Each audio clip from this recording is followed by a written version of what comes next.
ایک اعلان سماعت فرما لیں کہ اس لیے کہ ہمیں بہت سے لوگ کالز بھی کر رہے ہیں کہ 15 شعبان کب ہے، 15 شعبان کب ہے اور اس کے اندر کیا معمولات کیے جائیں۔ بقیہ ویڈیو دیکھنے سے پہلے ویڈیو کو لائک کریں، رحم ٹی وی چینل کو سبسکرائب کریں اور بیل آئیکن پر کلک کریں۔ شکریہ۔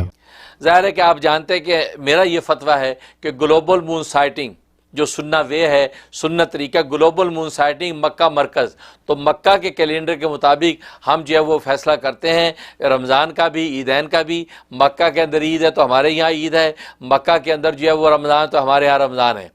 لہذا مکہ کے مطابق تو چاند کی تاریخ مکہ کے مطابق ہم فیصلہ کرتے ہیں، لہذا مکہ کے کیلنڈر کے مطابق جو ہے 15 شعبان جو ہے 7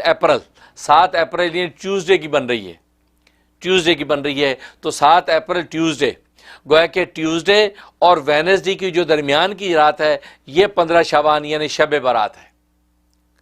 تو یہ نوٹ کر لیں کہ 7 اپریل اور 8 اپریل کی جو درمیانی رات یعنی ٹیوزڈے اور وینسڈے کی بیچ کی جو رات ہے یہ رات جو ہے شب برات ہے، اور یہ رات جو ہے فضیلت والی جس کو ہم بڑی رات کہتے ہیں، اور اس رات میں اللہ تبارک و تعالیٰ آسمان دنیا پر تشریف لے آتے ہیں۔ حدیث میں آتا ہے کہ مغرب سے لے کے صبح صادق تک اللہ تبارک و تعالیٰ اجلال فرماتے ہیں آسمان دنیا پر، اور صبح صادق تک یہ اعلان فرماتے رہتے ہیں کہ حل من مستغفر فاغفر لہ، ہے کوئی تم میں سے بخشش مانگنے والا میں اس کو بخش دوں، حل من مسترزق فارزق لہ، ہے کوئی تم میں سے رزق مانگنے والا میں اس کو رزق دے دوں، حل من مبتلا فاعافیہ، ہے کوئی مصیبت میں مبتلا میں اس کو عافیت دے دوں، الا قضا۔ حدیث میں فرمایا کہ دنیا کے ہر ضرورت اور احتیاج کا نام لے لے کر اللہ تبارک و تعالیٰ کی طرف سے یہ اعلان صبح صادق تک ہوتا رہتا ہے، اور جو اس وقت ہاتھ اٹھا کے اللہ سے مانگ لیتا ہے اللہ تبارک و تعالیٰ اس کی دعا کو پورا کر لیتے ہیں۔ اس لیے یہ شب برات کی جو رات ہے، شب برات کا مطلب برات، اللہ تبارک و تعالیٰ بری کرتے ہیں، یہ وہ رات ہے جس میں اللہ بری کرتے ہیں جہنم سے۔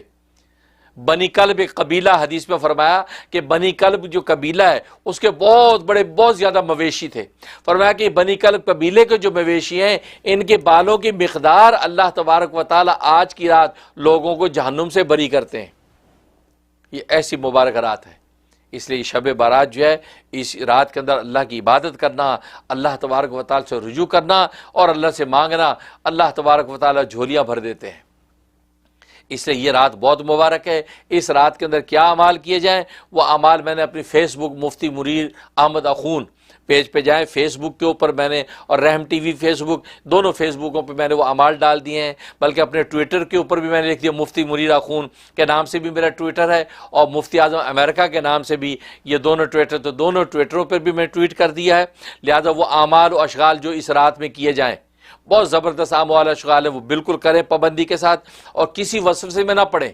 کہ جی فلاں نے یہ فتویٰ دے دیا، فلاں نے یہ کہہ دیا، فلاں کہتا ہے بدعت ہے، فلاں کہتا ہے شرک ہے، تو بالکل اس وسوسے میں پڑھ کے آپ اپنی یہ ٹائم کو ضائع نہ کریں۔ ٹائم از منی، یہ بہترین مبارک موقع ہے اللہ کو منوانے کا، اس لیے آپ اس کو ضائع نہ کریں۔ یہ نادان لوگ ہیں جو آج کی رات کو ضائع کرواتے ہیں اور ایسی باتیں کرتے ہیں کہ یہ بدعت ہو گیا، یہ شرک ہو گیا، یہ غلط ہو گیا۔ بھائی بدعت کو بدعت بنا کے کریں گے تو بدعت بنے گا نا،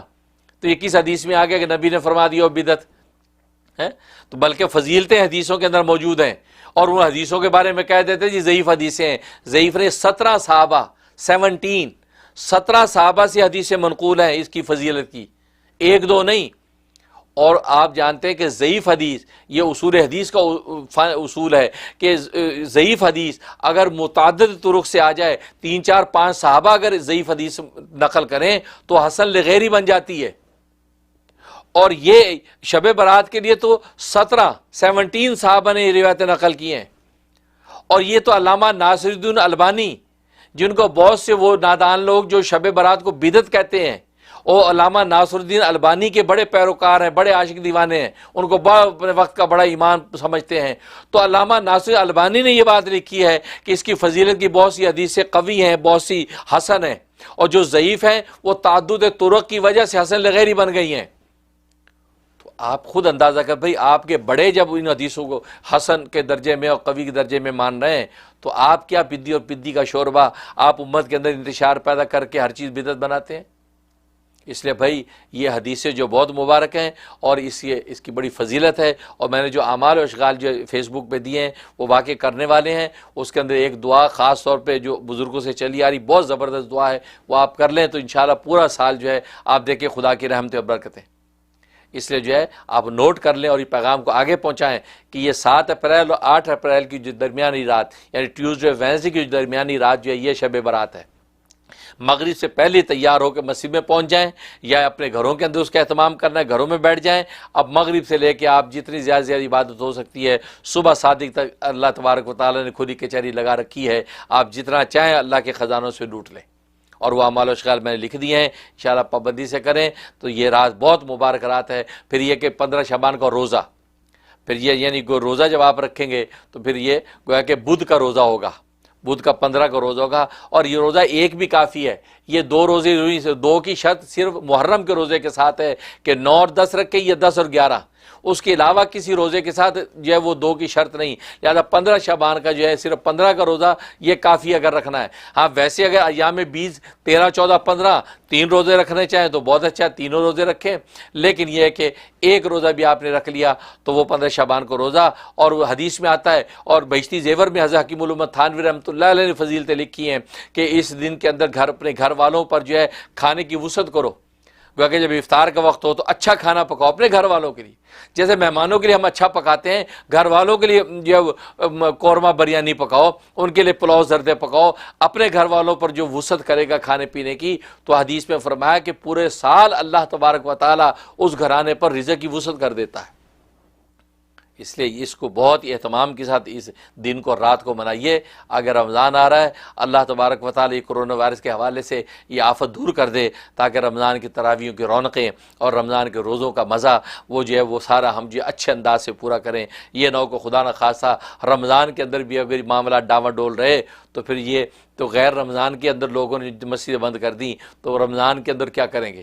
وہ فرض نمازیں گھر پڑھنا شروع کر دیں تو تراویحوں کے بارے میں تو پھر فتوے ضرور دیں گے کہ تراویح تو ویسی فرض نہیں ہے، چھوڑو یار پڑھنی کیا۔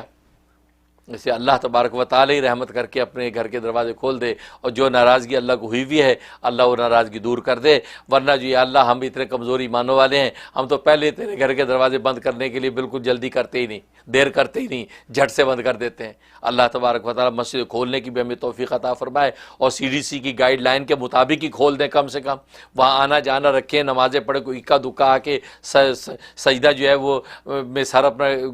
دے، بجائے اس کے کہ آپ بالکل جو ہے وہ اللہ کے گھروں سے بیگانے ہو کے 2-4 ہفتے کے لیے بیگانے ہو کے بیٹھ گئے۔ تو اس کا مطلب یہ ہے کہ یہ تو کوئی عشق و وفا نہ ہوئی۔ اب یہ کہنا کہ کوئی نہیں 2-3 ہفتے آپ جو ہے مسجدیں بند کر دیں، 2-3 ہفتے کے بعد شوق سے جمعے پڑھیے گا،